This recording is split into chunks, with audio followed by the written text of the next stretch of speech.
nombre es Wilmary Vázquez de la sección Sayae Derecho Inquilinario. En esta oportunidad les voy a hablar acerca de todo lo que tiene que ver con la relación arrendaticia, que va desde la unidad 1 a la unidad 3 del programa instruccional de la cátedra. Para comenzar con la unidad 1, esta comprende los temas del 1 al 4. En el tema 1 tenemos la relación arrendaticia, que no es más que aquella que surge y se deriva del contrato de arrendamiento, donde el arrendador se obliga a entregar por un tiempo y un precio determinado el bien, mientras que el arrendatario se obliga a pagar el canon de arrendamiento. También es importante resaltar dentro de este tema la ubicación del contrato de arrendamiento en la clasificación general de los contratos. En tal sentido, tenemos que es un contrato bilateral de administración conmutativo, aleatorio, consensual, oneroso, entre otros. También es importante resaltar lo que es la diferencia del contrato de arrendamiento con otras figuras jurídicas. En primer lugar, tenemos la diferencia con la compraventa. En la compraventa se transmite el derecho de propiedad, mientras que en el contrato de arrendamiento se da el goce, uso y disfrute de la cosa por un tiempo determinado, es decir, que el goce es temporal. Diferencia el contrato de arrendamiento con el usufructo. El usufructo es, al igual que el arrendamiento, se da el goce, uso y disfrute de la cosa. Su diferencia radica en que el usufructo es un derecho real, mientras que el arrendamiento es un derecho personal. Diferenciar el contrato de arrendamiento con la enfiteusis. Su principal diferencia radica en que la enfiteusis puede ser perpetua o temporal. En el arrendamiento solamente puede ser temporal. En el usufructo se debe mejorar el fondo, mientras que en el arrendamiento solamente se goza de la cosa y se mantiene en el estado que estaba para el momento en que se le fue entregada al arrendatario. En la enfiteusis no se da el goce de cosas muebles. En el arrendamiento se dan el goce, uso y disfrute de cosas muebles e inmuebles. También es importante resaltar lo que son los elementos generales y particulares del contrato de arrendamiento. En primer lugar tenemos la voluntad de las partes, ya que sin esta no se puede llevar a cabo el contrato de arrendamiento. Tiene que fijarse un precio, un alquiler, es decir, el canon de arrendamiento. Debe fijarse también el término de duración del contrato de arrendamiento.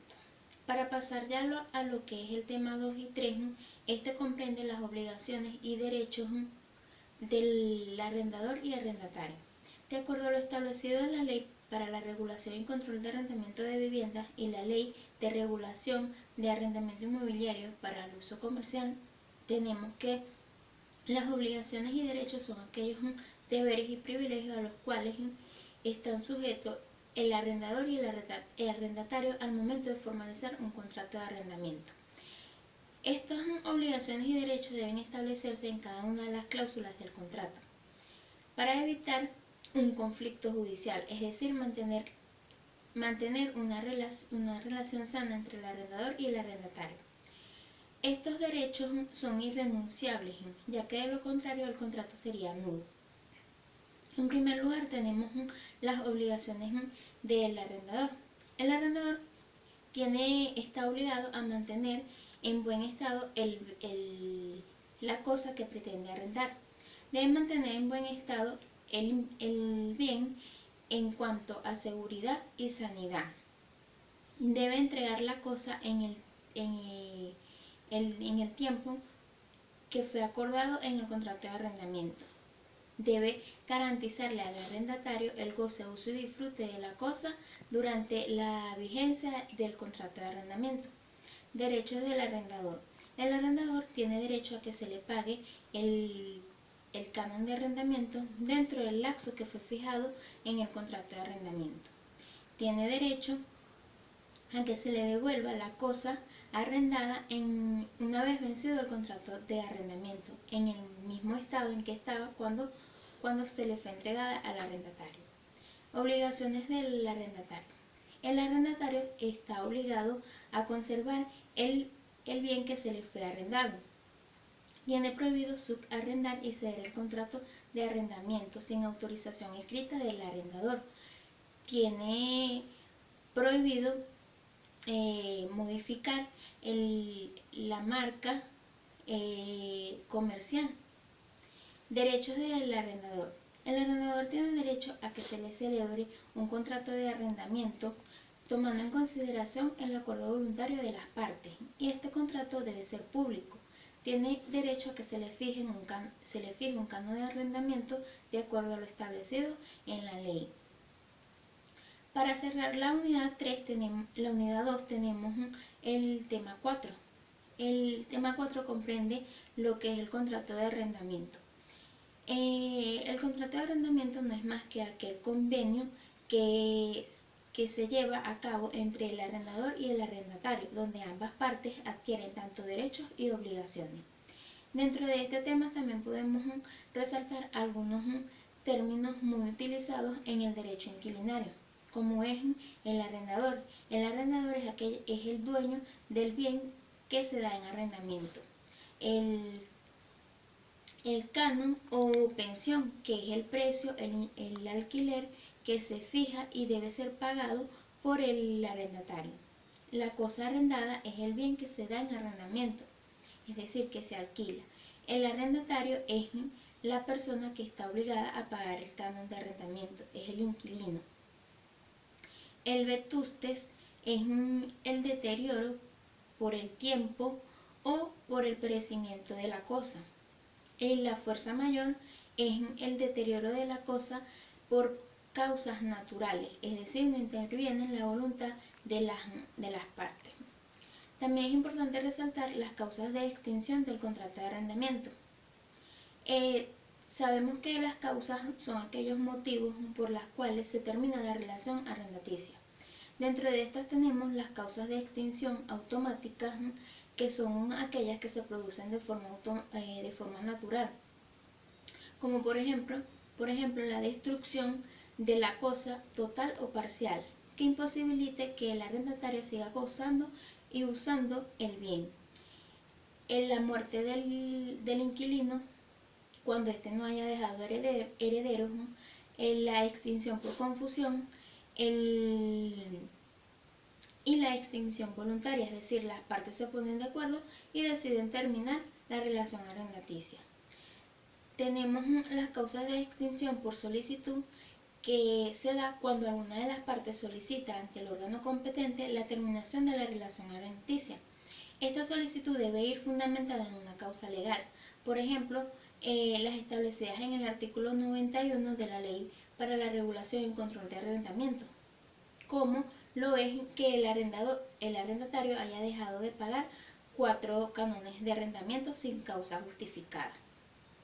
Para entrar a lo que es la unidad 2, esta comprende desde el tema 5 al tema 9. El tema 5 nos habla del decreto ley, que no es más que aquella norma que regula y rige todo lo relacionado a la materia de arrendamiento o inquilinato. A partir del 2016 se han creado diversas leyes que regulan la materia de derecho inquilinario. Sin embargo, tenemos como principales dos, que es la Ley para la Regulación y Control de Arrendamiento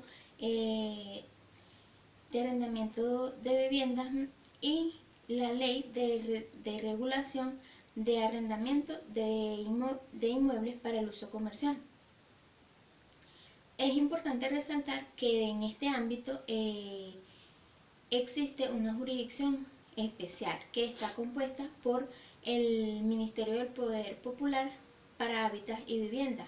A este órgano pertenece la Superintendencia Nacional de Arrendamientos de Vivienda, SUNAVI, quien es el órgano encargado de regular todo lo relacionado a las actividades de arrendamiento de vivienda. Ante este órgano se puede tramitar lo que es el procedimiento previo a las demandas, es decir, el procedimiento administrativo antes de acudir a la vía judicial, para que se logre una conciliación extrajudicial entre el arrendador y el arrendatario.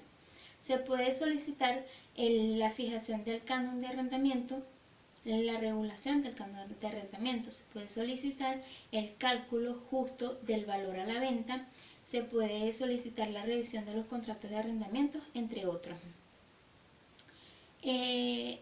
Para pasar a al tema 6, tenemos la terminación, la relación arrendaticia. Sabemos que la relación arrendaticia es aquella que se da entre la persona del arrendador y el arrendatario. El derecho inquilinario se encuentra inscrito en el derecho social, porque su objetivo principal es amparar el derecho a la vivienda. Es decir, el elemento principal aquí es la vivienda como hogar y la disponibilidad de un lugar adecuado para el desarrollo de la familia. Por ello se ha separado el arrendamiento de viviendas del arrendamiento de inmuebles para el uso comercial. La Ley para la Regulación y Control de Arrendamientos de Viviendas regula la relación arrendaticia en su título 2, desde el artículo 32 al 49, donde se establece todo lo que se debe tramitar, todo lo que concierne a la relación arrendaticia, cómo se debe llevar esta. Y la Ley para la Ley de Regulación de Arrendamientos Inmobiliarios para el uso comercial lo regula en su artículo 19, donde se establecen las garantías. Cuando sea una garantía en dinero, esta debe ser depositada en una cuenta bancaria de ahorro, cuyos intereses van a pertenecer al arrendatario, y este no puede exceder de 3 meses. Si es una fianza, debe ser dada por una empresa reconocida y tampoco puede exceder de los 3 meses. Las garantías solamente se dan en los arrendamientos de inmuebles para uso comercial, más no en los arrendamientos de vivienda. Para entrar al tema 7 tenemos la fijación de los canones. La fijación de los canones se encuentra regulado en el capítulo 4 de la Ley para la Regulación y Control de Arrendamiento. La determinación para el cálculo del justo valor del inmueble para el cobro del canon de arrendamiento se establece en el artículo 73 de la mencionada ley, donde se señala cuál es el órgano encargado para la fijación del canon de arrendamiento, el cual es la SUNAVI. También se establece que para la determinación de este valor se van a utilizar todos los elementos científicos y tomando en consideración lo que es el valor de reposición, la vulnerabilidad sísmica del inmueble, la ubicación geográfica del inmueble, el valor de depreciación, entre otros. Es importante resaltar que la fijación del canon de arrendamiento va a estar fijado en una banda que va desde el 3% al 5% de rentabilidad anual del inmueble determinable. Una vez que se tenga todo el valor del inmueble, se procede a aplicar la siguiente fórmula. El valor del canon de arrendamiento es igual al valor del inmueble entre 12 meses por el porcentaje de rentabilidad anual. En cuanto a la determinación del valor del inmueble para el arrendamiento de uso comercial, tenemos que la ley lo regula y establece que la determinación del valor del inmueble se va a hacer mediante avalúo, que va a ser supervisado por la Superintendencia Nacional de Precio Justo, SUNDE.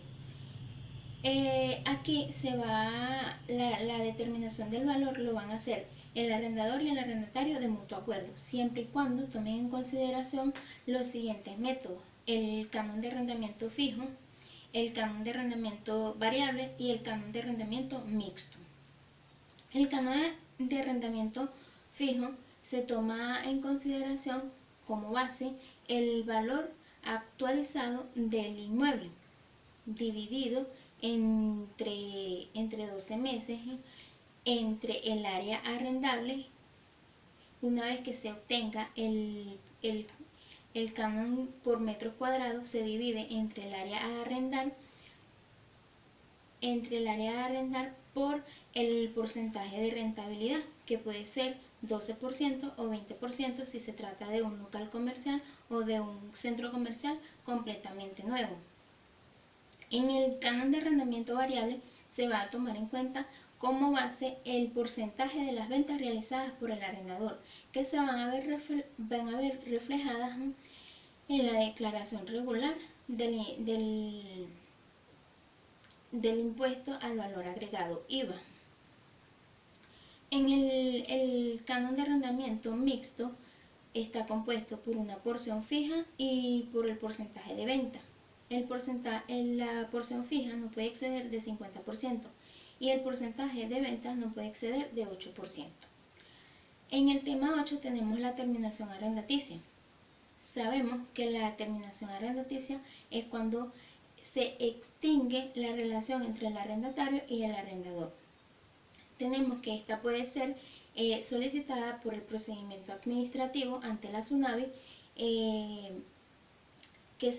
este procedimiento se encuentra regulado desde el artículo 94 al 97 de la ley para la regulación y control de arrendamiento de vivienda. Una vez que se agote todo lo que es el procedimiento por la vía administrativa, si no se logra una conciliación y si no se logra resolver el conflicto por esa vía, se procede a la vía judicial y se hace ante el tribunal competente. Para cerrar lo que es la unidad 2 tenemos el tema 9. Aquí se habla del derecho preferencial. El derecho preferencial no es más aquel que se da cuando el arrendador decide vender el inmueble dado en arrendamiento. En la ley de la regulación de inmuebles para el uso comercial lo establece como preferencia ofertiva y retracto legal. La preferencia ofertiva es aquella que se da cuando el arrendador decide vender el inmueble, pero la primera opción a compra la tiene el arrendatario. Esa oferta debe hacerse por escrito, por notaría pública, donde debe fijar el valor de la oferta, el término donde estará vigente la oferta, que no puede ser mínimo a 3 meses. Luego de esto, el arrendatario debe contestar la notificación de la oferta, igualmente por escrito, por la notaría pública, y si en un lapso de 15 días. Si no contesta la notificación o la rechaza, el arrendatario está en la libertad de vender el bien a un tercero. El retracto legal no es más que aquel revocamiento, en este caso de la negociación, es decir, el arrendador no cumplió con todo lo anteriormente descrito y vendió el inmueble a un tercero más favorable que lo exigido por el arrendatario. Cuando esto suceda, el arrendador tiene el derecho de retracto legal y puede ejercerlo dentro de los 6 meses contados a partir de la notificación formulada la negociación. La ley para la regulación y control de arrendamientos de vivienda señala la preferencia arrendaticia y la preferencia ofertiva. La preferencia arrendaticia se da cuando el arrendador ha vendido el inmueble a un tercero antes del vencimiento del contrato de arrendamiento. Cuando esto suceda, el arrendatario tiene derecho a permanecer en el inmueble hasta que no se termine el término que se le dio para el vencimiento del contrato de arrendamiento. Si el arrendador no cumple con todas estas formalidades, él está obligado a indemnizar al arrendatario por un valor equivalente a 100 unidades tributarias por cada mes que el arrendatario pase fuera del inmueble de manera arbitraria. Y la preferencia ofertiva ya la explicamos. Para cerrar esta exposición tenemos la unidad 3. Esta comprende del tema 10 al 12. El tema 10 nos habla del pago por consignación. Esto se da cuando el arrendador se ha rehusado a recibir el pago del canon de arrendamiento vencido. El arrendatario o su representante tienen derecho a solicitar por ante la Superintendencia Nacional el procedimiento aplicable en estos casos. El tema 11 nos habla del reintegro. Esto se produce cuando el arrendador ha cobrado el canon de arrendamiento máximo en exceso. Él está obligado a devolver el exceso de ese cobro.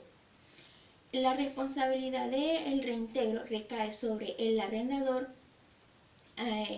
responsable por el cobro de los sobrealquileres, el encargado, entre otros. En el tema 12 nos habla del recurso. El recurso, según la doctrina, puede ser un derecho de defensa o un derecho de defensa que tiene la persona cuando se considere perjudicado por una decisión judicial. Guillermo Cabanela lo define en su diccionario jurídico como un acudimiento ante un órgano para dar solución a un caso difícil. En este caso, una vez que se agota la vía administrativa, se procede al procedimiento por la vía judicial en primera instancia. Cuando se ha decidido en primera instancia y una de las partes consideren que la decisión le perjudica, éste podrá interponer un recurso apelando la decisión en primera instancia. Gracias.